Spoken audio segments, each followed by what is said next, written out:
Welcome to Not Milk Never Milk. Subscribe if you're lactose intolerant. In this video, I will explain how to make biscuits in Cookie Run Kingdom.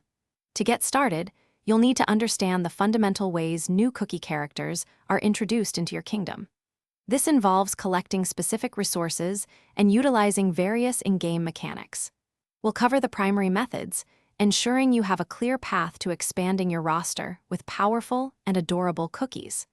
Let's dive into the details of acquiring your next favorite character. There are two main ways to acquire new cookies. First, the gacha system allows you to use cookie cutters for random draws, offering a chance at rare characters.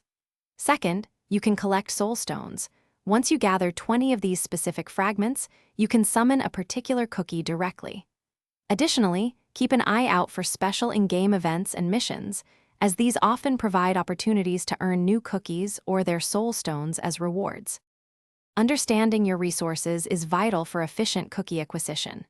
Cookie cutters are your primary tool for the gacha system, allowing you to attempt to draw new characters.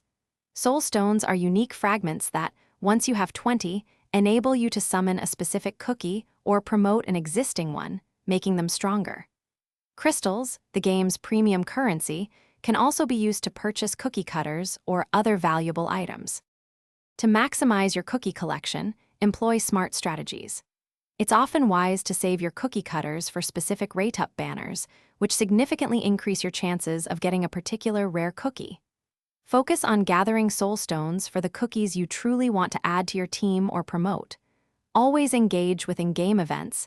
They are a fantastic source of free cookie cutters, soul stones, and other valuable resources.